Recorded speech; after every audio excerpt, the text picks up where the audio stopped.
Alors, quelle sera la bataille prioritaire pour le Front National pour cette année 2016?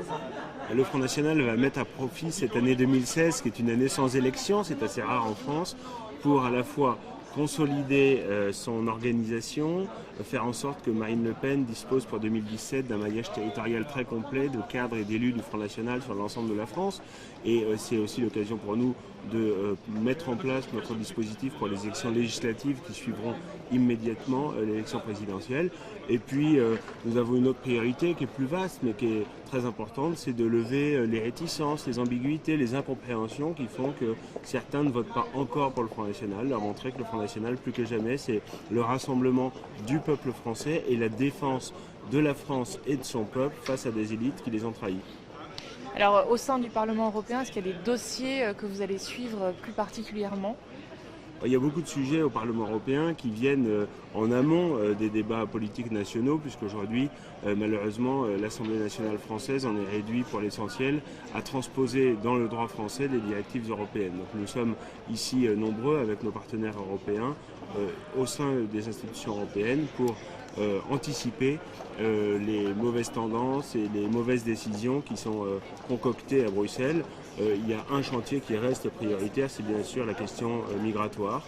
Ça reste un enjeu considérable en Europe. Nous sommes face à une véritable submersion qui est non seulement accompagnée, mais même encouragée par les institutions européennes de façon totalement irresponsable. Il est urgent que l'ensemble des nations européennes reprennent la maîtrise de leurs frontières, puisque les frontières européennes, les frontières extérieures n'existent pas. Et il y a un certain nombre de pays à l'est de l'Europe, je pense à la Hongrie, je pense à la Pologne, qui montrent un peu la voie dans ce domaine pour la construction d'une autre Europe, une Europe des nations souveraines et des peuples libres.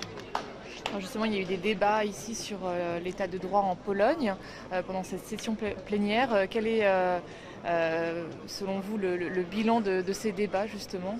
Je crois qu'on a fait un très mauvais procès à la Pologne. Il s'avère que la Pologne est évidemment un État de droit, c'est une démocratie.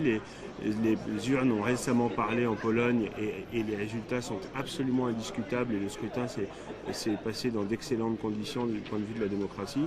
Je constate surtout que les pays qui donnent des leçons à la Pologne, eux, sont loin d'être exemplaires. Je pense notamment à la France, où un certain nombre de droits fondamentaux, notamment de l'opposition, sont largement bafoués.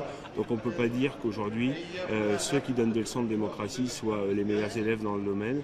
Moi, je crois au contraire que la Pologne a l'immense mérite de mener une politique conforme aux aspirations du peuple, plutôt que de se soumettre docilement, comme le fait François Hollande aujourd'hui ou Nicolas Sarkozy hier, aux injonctions de la Commission européenne. Une dernière question sur le Royaume-Uni, la question du Brexit. Donc un référendum devrait avoir lieu cette année. Vous allez soutenir justement ce référendum?